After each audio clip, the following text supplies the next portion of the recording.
Hello बच्चों, good afternoon. आज बच्चों दशहरे की आपको सबसे पहले बहुत बहुत बधाई, विजयदशमी की शुभकामनाएं। नवरात्रों के त्यौहार की भी थोड़ा लेट दे रहा हूँ पर बहुत सारी शुभकामनाएं बच्चों। और हम लोग जैसे कंटिन्यू कर रहे थे लाइन्स एंड एंगल्स, इसके पीछे तो आप सारे वीडियो देख लेना लाइन्स एंड एंगल्स के, ठीक है। और हम आकृतियों पे चल रहे हैं धीरे धीरे। Now we are coming to triangle. 7th और 8th का कर देंगे, 9th का भी बेसिक कवर हो जाएगा और फिर अगले वीडियोस में आपको 9th के और भी दिखाएंगे। वीडियो को छोटा बनाएंगे ताकि आप भी थके ना, ऊबे ना और इंटरेस्ट से पढ़ते रहें। Triangle is not very difficult, but उसमें कैसे क्यों होता है ऐसा, और कुछ कंसेप्ट हैं जो आपको समझने की जरूरत है। अगर आप कंसेप्ट सारे समझ जाएंगे बच्चों तो आई एम श्योर कोई भी सवाल कर लेंगे। ट्राइंगल के सवाल कठिन नहीं होते।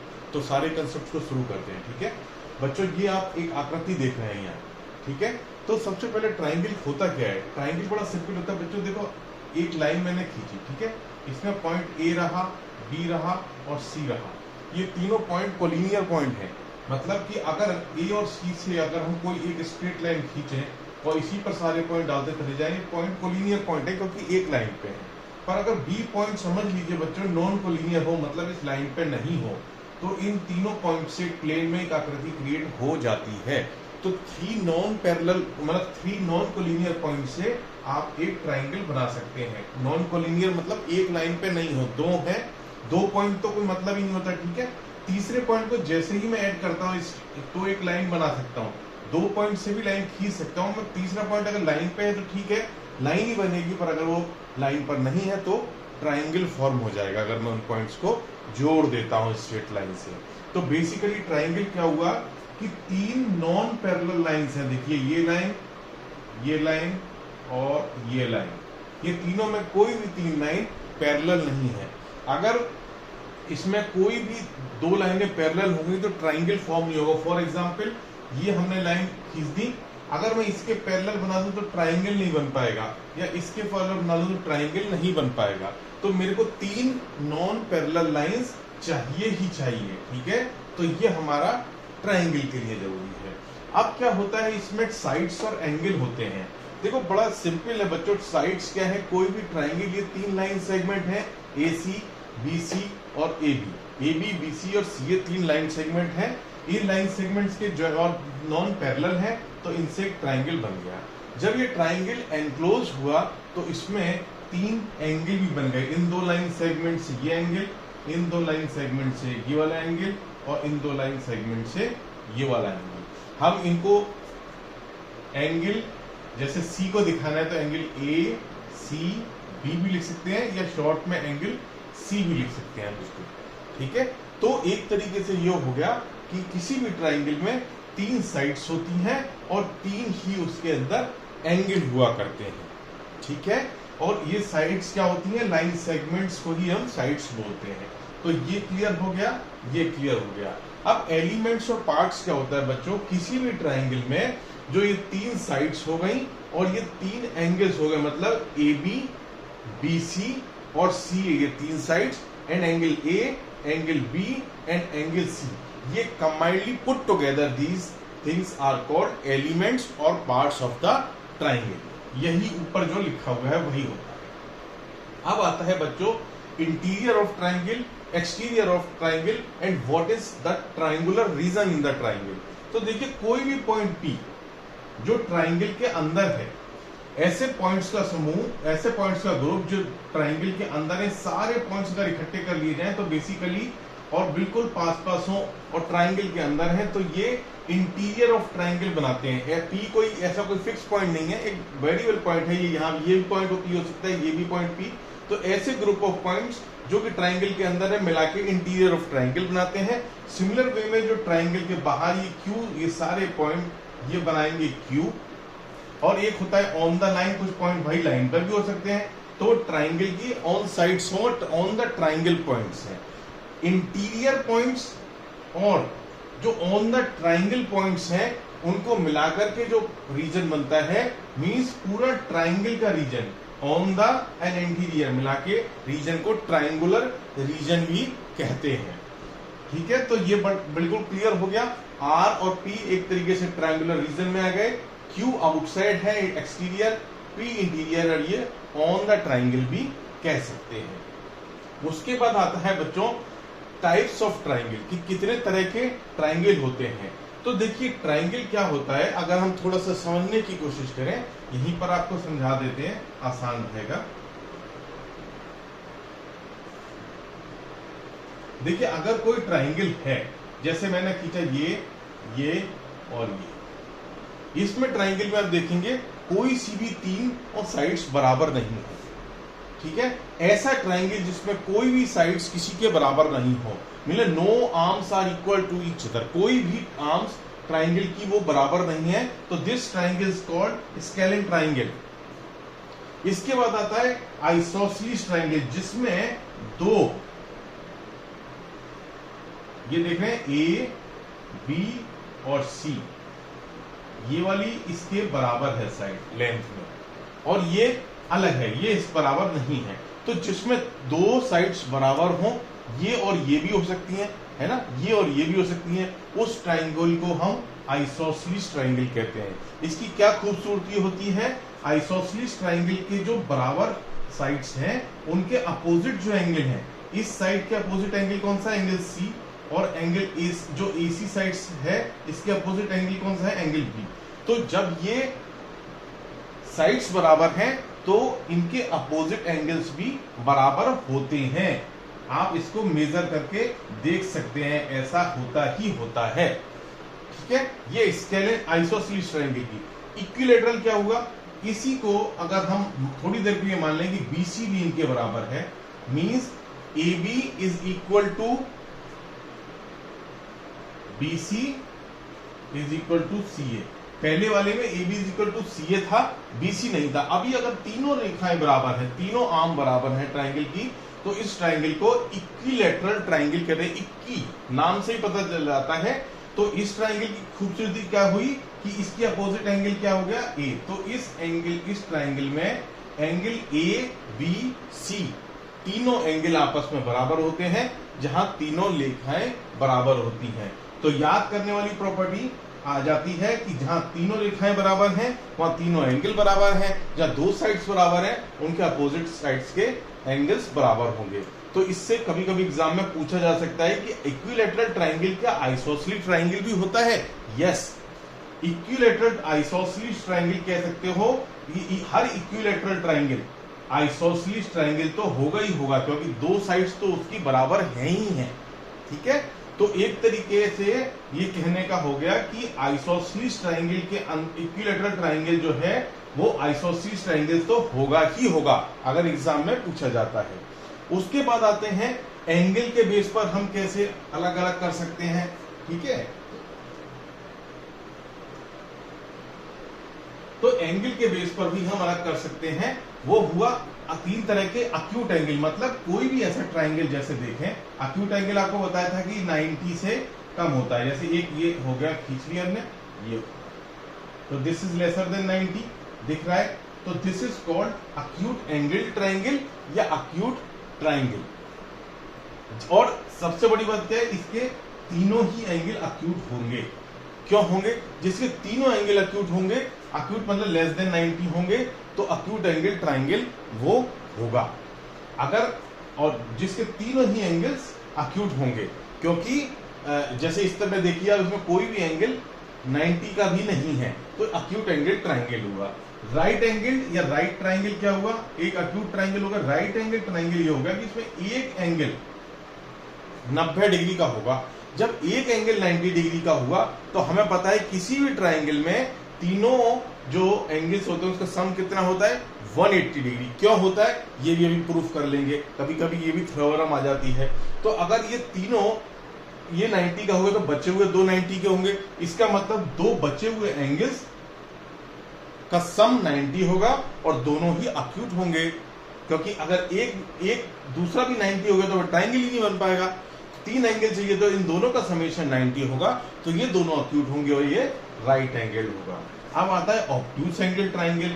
ये देखिए तीसरा होगा, जैसे ये एक ट्राइंगल है ये, तो ये आपको दिख रहा होगा 150 के करीब का एंगल लग रहा है ऐसे ना, तो मोर देन 90 है पर लेस देन 180 है, तो ये एंगल कहलाया अक्यूट एंगल ट्राइंगल।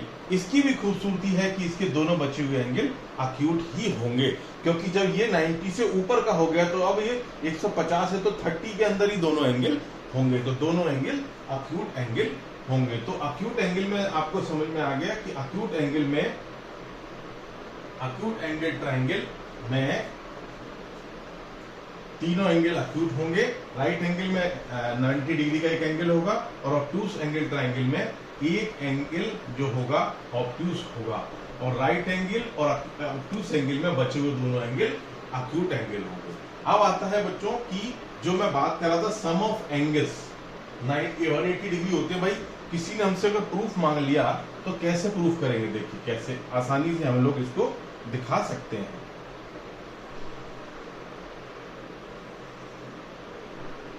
ये मान लीजिए एक ट्राइंगल है ए बी सी, ठीक है।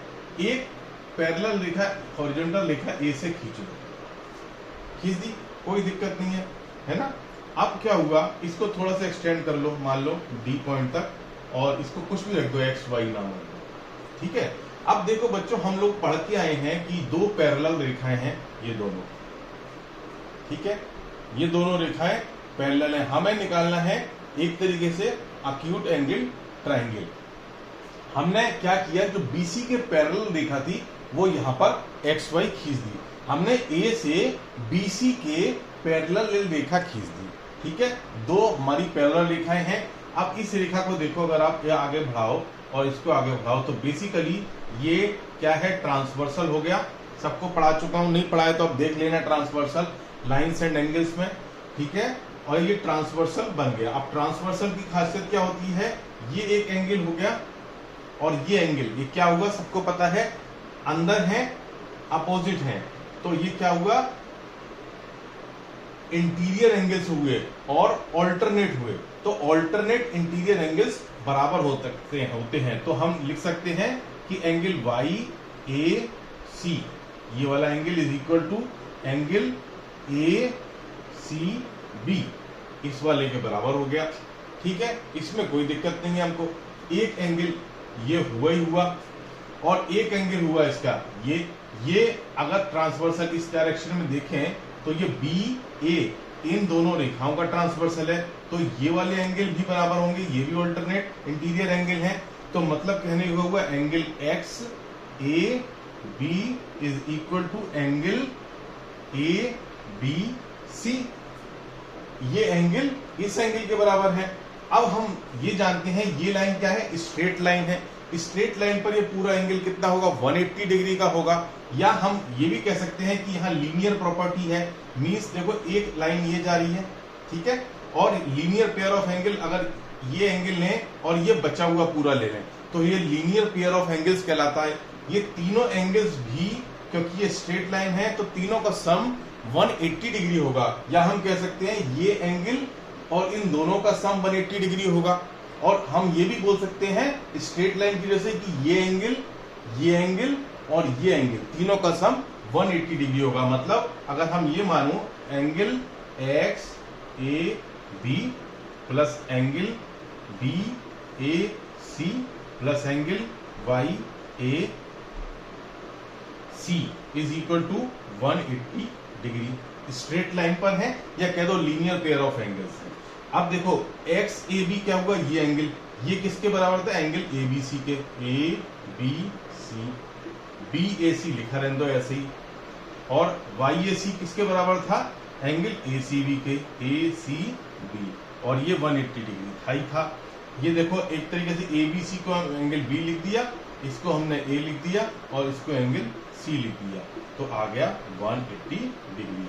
यही हमको प्रूफ करना था कि किसी भी ट्राइंगल के जो तीनों एंगल हैं उनका समीशन 180 डिग्री होता है, ठीक है। जो हम पहले पढ़ के आए हैं वो हमेशा यूज होता रहेगा, इसलिए ऐसा नहीं है कि उसको भूल जाना है। अब आता है एक्सटीरियर एंगल क्या होता है। मान लो कि कोई ट्राइंगल है, ठीक है, मान लो कि ये एक ट्राइंगल है। अब इस ट्राइंगल में मान लो ए बी और सी,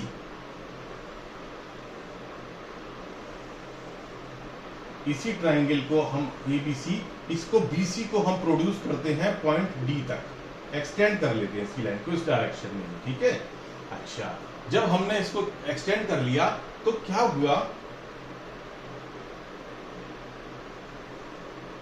this angle A C D जो प्रोड्यूस करने के बाद एक तो एंगल सी हुआ जो इसका अंदर है, तो उसका बचा हुआ स्ट्रेट लाइन का angle A C D is called the exterior angle. इसी प्रकार से इसको एक्सटेंड करेंगे तो दिस एंगल, और इसको एक्सटेंड करेंगे तो ये एंगल, ये तीनों एंगल एक्सटीरियर एंगल हुए। और इस एक्सटीरियर एंगल का इंटीरियर ये एंगल क्या कहलाता है, अगर आपने पढ़ा हो लाइन से में, ये एडजेसेंट है। एडजेसेंट क्यों है, कॉमन आर्म है, ठीक है, ये सेम पॉइंट पे है और एक आर्म कॉमन है, ये सेम पॉइंट पर, ये किसकी प्रॉपर्टी होती है, दोनों लगे हुए हैं, ठीक है। तो ये एंगल जो है एडजेसेंट एंगल कहलाते हैं, ठीक है। अब ये एडजेसेंट है और इंटीरियर है ट्रायंगल की, तो इंटीरियर एडजेसेंट एंगल कह देते हैं। और इसके अपोजिट जो होता है वो एंगल कहलाते हैं interior opposite angle of this exterior angle. तो इसका इंटीरियर एडजेसेंट एंगल क्या हुआ, ये एंगल सी, और एंगल ए और एंगल बी जो इंटरनल वाले हैं is called the exterior angle of this angle. अब एक और थ्योरम आती है, ये एक्सटीरियर एंगल हो गया, इंटीरियर अपोजिट हो गया, इंटीरियर एडजेसेंट एंगल आ गया, ठीक है। अब एक बहुत इंपॉर्टेंट चीज जो आपको याद रखनी है, जो हम निकालने की आपको दिखाएंगे, देखिए इसको भी मैंने एक्सटेंड कर दिया, ठीक है। जो सच होगा इसके बारे में भी और इस एक्सटीरियर भी हमने इसको मान लिया कि यहाँ दिखाना आसान है, तो हमने इस एंगल को यहाँ तक बढ़ा लिया, ठीक है। अब देखो बच्चों, ये जो लाइन है ये लीनियर प्रॉपर्टी से 180 डिग्री का एंगल है, कोई इसमें डाउट नहीं है, ठीक है। अब देखिए मींस कि एंगल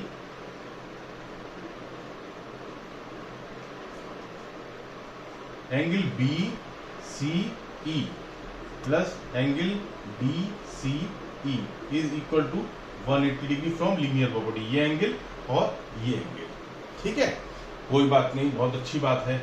अब देखिए ये एंगल जो है, अब यहां से मैं क्या दिखाने की आपको कोशिश कर रहा हूं कि इसमें एक ये एंगल है और एक एंगल ये है, ये देखिए दोनों लाइन कट कर रही हैं, अनपैरेलल है, तो ये दोनों एंगल वर्टिकली अपोजिट एंगल हुए जो हमने पढ़ा हुआ है। ये एंगल इसके वर्टिकली अपोजिट हुआ, तो मतलब कहने का क्या हुआ कि ये एंगल जो है एंगल बी सी और E is equal to angle A C D, इसके बराबर होगा, ठीक है, कोई दिक्कत नहीं है इसमें। चलिए ये हमको और क्या होगा, देखिए अब इसके बराबर ये वाला भी होगा, क्योंकि ये भी वर्टिकली अपोजिट एंगल्स है, ये भी वर्टिकली अपोजिट एंगल है। तो ये कुछ चीजें हैं जो मैं आपको बता रहा हूं। तो angle D C E is also equal to angle A C D, ये सारी चीजें निकल के आ रही हैं। अच्छा, बहुत अच्छी बात है।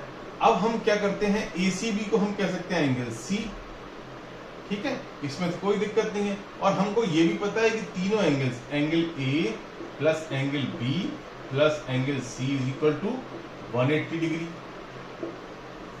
कोई दिक्कत नहीं है इसमें। उसके बाद हम क्या कहते हैं, angle A plus angle B, ये और ये इज इक्वल टू हम लिख सकते हैं 180 डिग्री माइनस एंगल सी, एक ही बात है। तो 180 degree minus angle C, angle C क्या है, ये है, 180 डिग्री माइनस एंगल सी क्या है, ये है, तो which is equal to angle A C D. ये वर्टिकली अपोजिट होते हैं, मैंने आपको बताया। अब मैंने एक और चीज बताई कि तीनों एंगल 180 के हैं, ये is equal to 180 degree minus C, which is linear property है, स्ट्रेट लाइन है, तो ये एंगल हो गया 180 माइनस सी। 180 माइनस सी जो है वो क्या है, एक्सटीरियर एंगल है, ए सी डी, सी पॉइंट पर ये एक्सटीरियर एंगल है। इससे क्या निकला कि कोई भी exterior angle, angle A C D, उसके जो वर्टिकली अपोजिट इंटीरियर एंगल होते हैं उनके समेशन के बराबर होता है। Angle A plus angle B is equal to this much. ये एक थ्योरी है जो आपको याद रखना है। तो मैंने बहुत सारी चीजें इसमें ऐसी बताई हैं जो आपको सवालों में यूज होंगी। जैसे बहुत सारी तीनों एंगल का सम 180 डिग्री होता है। ये लाइंस एंगल हमने सब पढ़ लिया है। एक्सटीरियर एंगल जो होगा, बचे हुए दो एंगल जो हैं उनके बराबर होगा। आइसोसेलेस ट्राइंगल होता है और इक्विलैटरल। आइसोसेलेस में दो एंगल और सामने दो आर्म्स बराबर होंगी, अपोजिट एंगल्स बराबर होंगे। आइसोसेलेस इक्विलैटरल ट्राइंगल में तीनों आर्म्स और तीनों ट्राइंगल बराबर होते हैं। ये सारी चीजें आपको सवालों में यूज करेंगे और बड़ी आसानी से होंगे। अब हम आगे ये 7th और 8th का था, सम बाद में पिकअप कर लेंगे। अब हम 9th पे भी थोड़ा सा देखेंगे अगले वीडियो में। ओके बच्चों।